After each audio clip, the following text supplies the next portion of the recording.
Hello बच्चों, स्वागत है आपका हिंदी की पाठशाला में।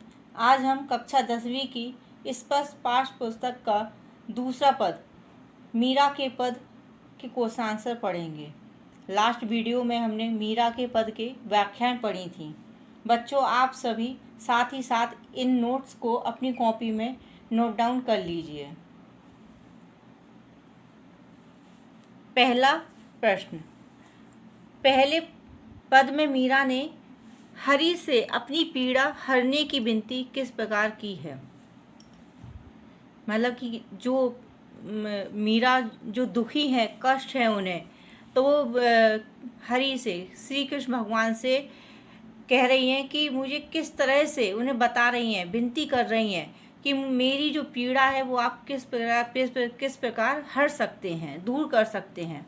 पहले पद में मीरा ने अपनी पीड़ा हरने की विनती इस प्रकार की है कि हे ईश्वर, जैसे आपने द्रौपदी की लाज रखी थी, गजराज को मगरमच्छ रूपी मृत्यु के मुख से बचाया था तथा भक्त प्रहलाद की रक्षा करने के लिए ही अपने नरसिंह अवतार लिया था, उसी तरह मुझे भी सांसारिक संतापों से मुक्ति दिलाते हुए अपने चरणों में जगह दीजिए। मीराबाई कह रही हैं कि जिस तरह से आपने द्रौपदी की लाज रखी थी, उनका जो चीर था उसको बढ़ा दिया था, उनकी लाज रखी थी भरी सभा में, और जो गजराज थे उनको मगरमच्छ से बचाया था, मगरमच्छ रूपी मृत्यु से बचाया था, उनके मुख से उनके पैर को बचाया था, और भक्त प्रहलाद को बचाने के लिए, उनकी रक्षा करने के लिए आपने नरसिंह अवतार लिया था। उसी तरह मुझे भी सांसारिक जो कष्ट हैं, जो परेशानी है, उनसे मुक्ति दिला दीजिए और मुझे अपने चरणों में जगह दीजिए।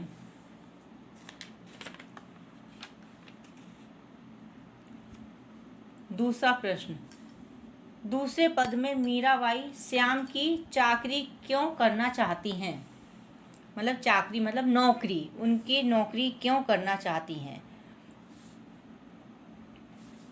मीरा श्री कृष्ण को सर्वस्व समर्पित कर चुकी हैं, वो अपना सब कुछ समर्पित कर चुकी हैं श्री कृष्ण को, इसलिए वे केवल कृष्ण के लिए ही कार्य करना चाहती हैं। वो कह रही हैं कि मैंने जब श्री कृष्ण को अपना सब कुछ समर्पित कर दिया है, तो मैं सिर्फ अपने श्री कृष्ण, अपने हरि के लिए ही काम करूँगी। श्री कृष्ण की समीपता व दर्शन हेतु उनकी दासी बनना चाहती हैं। वो चाहती हैं कि मैं उनकी नौकरी करूँगी, मैं उनके लिए कार्य करूँगी, तो उनके पास रहूँगी, उनकी दासी बनकर साथ रहूँगी उनके, तो मैं उनके हमेशा दर्शन करती रहूँगी और उनके पास भी रहूँगी। वे चाहती हैं कि दासी बनकर श्री कृष्ण के लिए बाग लगाएंगे, उन्हें वहाँ विहार करते हुए देखकर दर्शन सुख प्राप्त करेंगे। वृंदावन की कुंज गलियों में उनकी लीलाओं का गुणगान करना चाहती हैं। इस प्रकार दासी रूप में दर्शन, नाम स्मरण और भाव भक्ति रूपी जागीर प्राप्त कर अपना जीवन सफल बनाना चाहती हैं। वो क्या चाहती हैं? वो चाहती हैं कि हम उनकी दासी बन जाएं, उनके साथ रहें, दासी बन के उनके साथ रहेंगे, तो उनके पास रहेंगे, और मैं एक बाग लगाऊंगी जहाँ पे जब श्री कृष्ण विहार करने आएंगे, घूमने आएंगे, तो हम उनके दर्शन करके सुख प्राप्त कर सकेंगे। और जो वृंदावन की कुंज गलियाँ, कुंज मतलब होता है सकरी गलियाँ, जो कुंज गलियाँ हैं उनमें हम उनकी लीलाओं का फिर गुणगान भी करेंगे। वो गुणगान करना चाहती हैं और वो चाहती हैं कि मैं ऐसा करके अपना जीवन सफल बना लूँगी। प्रश्न तीसरा, मीराबाई ने श्री कृष्ण के रूप सौंदर्य का वर्णन कैसे किया है। मतलब उन्होंने क्या क्या बताया उनके रूप के लिए, उनके सौंदर्य के लिए, जो पद में उन्होंने बताया है, तो क्या क्या बताया, किस तरह से उनका वर्णन किया है। मीराबाई ने श्री कृष्ण के रूप सौंदर्य को अलौकिक वर्णन किया है कि उन्होंने पीताम्बर अर्थात पीले वस्त्र धारण किए हुए, उन्होंने बताया है, क्या बताया कि उन्होंने जो पीले वस्त्र धारण किए हुए हैं, पीताम्बर वस्त्र धारण किए हुए हैं, जो उनकी शोभा बढ़ा रहे हैं, ये वस्त्र उनकी क्या शोभा, सुंदरता बढ़ा रहे हैं, शोभा बढ़ा रहे हैं। और जो उन्होंने अपने सिर पे मोर वाला मुकुट पहन रखा है और गले में वैजंती माला पहनी हुई है। वो उनके सौंदर्य में चार चांद लगा रही है। वे ग्वाल वालों के साथ गाय चराते हुए मुरली बजा रहे हैं। वो ये ऐसा उनका बता रही हैं कि जब वो उन्होंने पीले वस्त्र पहने हैं और उन्होंने सिर पे मोर मुकुट पहन रखा है तथा उन्होंने जो गले में वैजंती माला पहन रखी है, वो उनके सौंदर्य में चार चांद लगा रहे हैं तथा वह गायों को चराते हुए मुरली बजा रहे हैं।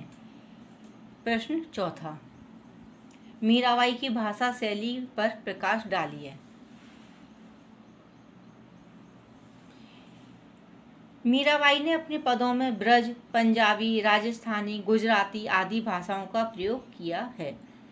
भाषा अत्यंत सहज और सुबोध है। शब्द चयन भावानुकूल है। सब भाषा में कोमलता, मधुरता और सरसता के गुण विद्यमान हैं। अपनी प्रेम की पीड़ा को अभिव्यक्त करने के लिए उन्होंने अत्यंत भावानुकूल शब्दावली का प्रयोग किया है। भक्ति भाव के कारण शांत रस प्रमुख है तथा प्रसाद गुण भी भाव विव्यक्ति हुई है। मीराबाई श्री कृष्ण की अनन्य उपासिका हैं। वे अपने आराध्य देव से अपनी पीड़ा का हरण करने की विनती कर रही हैं। इसमें कृष्ण के प्रति श्रद्धा, भक्ति और विश्वास के भाव भी अभिव्यंजना हुई है। मीराबाई की भाषा में अनेक अलंकारों जैसे अनुप्रास, रूपक, उपमा, उत्प्रेक्षा, उदाहरण आदि अलंकारों का सफल प्रयोग हुआ है।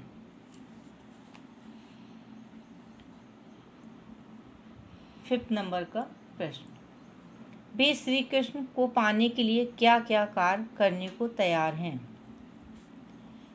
मीरा श्री कृष्ण को पाने के लिए उनकी चाकर मतलब नौकर बनना चाहती हैं। मतलब वो चाहती कि नौकर भी बन जाएंगे, बस हमें श्री कृष्ण मिल जाएं, अर्थात उनकी सेवा करना चाहती हैं। वे उनके लिए बाग लगाकर माली बनने, यहाँ तक कि वो क्या कह रही हैं कि मैं उनके लिए बाग लगाऊंगी तो मैं उसके लिए माली भी बनने को तैयार हैं तथा अर्धरात्रि में यमुना तट पर कृष्ण से मिलने,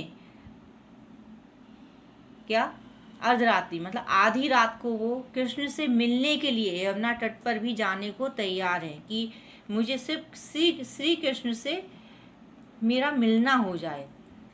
और वृंदावन की जो कुंज गलियां हैं उसमें वह घूम घूम कर गोविंद की लीला का गुणगान करने को तैयार है। वो बताने को तैयार है कि उनकी जो लीलाएं हैं उनके बारे में, और गा गा के उनकी लीलाओं को बताने को तैयार हैं।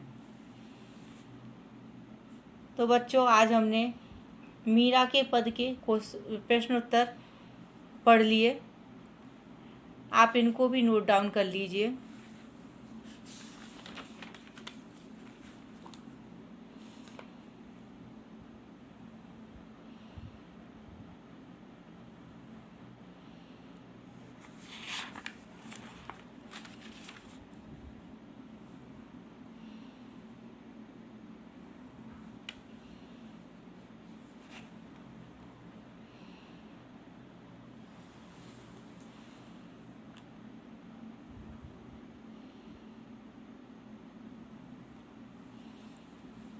अच्छा बच्चों, मुझे उम्मीद होगी कि आपको ये क्वेश्चन आंसर भी समझ में आ गए होंगे और मैंने आपको जो भी पढ़ाया वो आपको अच्छे से समझ में आ गया होगा। अगर आपको कुछ भी प्रॉब्लम हो और कुछ भी समझ में नहीं आ रहा हो तो मुझे कमेंट सेक्शन में अपने डाउट लिख दीजिए। एंड लाइक, सब्सक्राइब और कमेंट ज़रूर करें और कमेंट करके बताइए कि आपको यह वीडियो कैसा लगा और अभी तक हमने जो भी वीडियो बनाए हैं वो आपको कैसे लगे। हम वापस मिलेंगे अपने दूसरे वीडियो के साथ। धन्यवाद, बाय बाय, टेक केयर।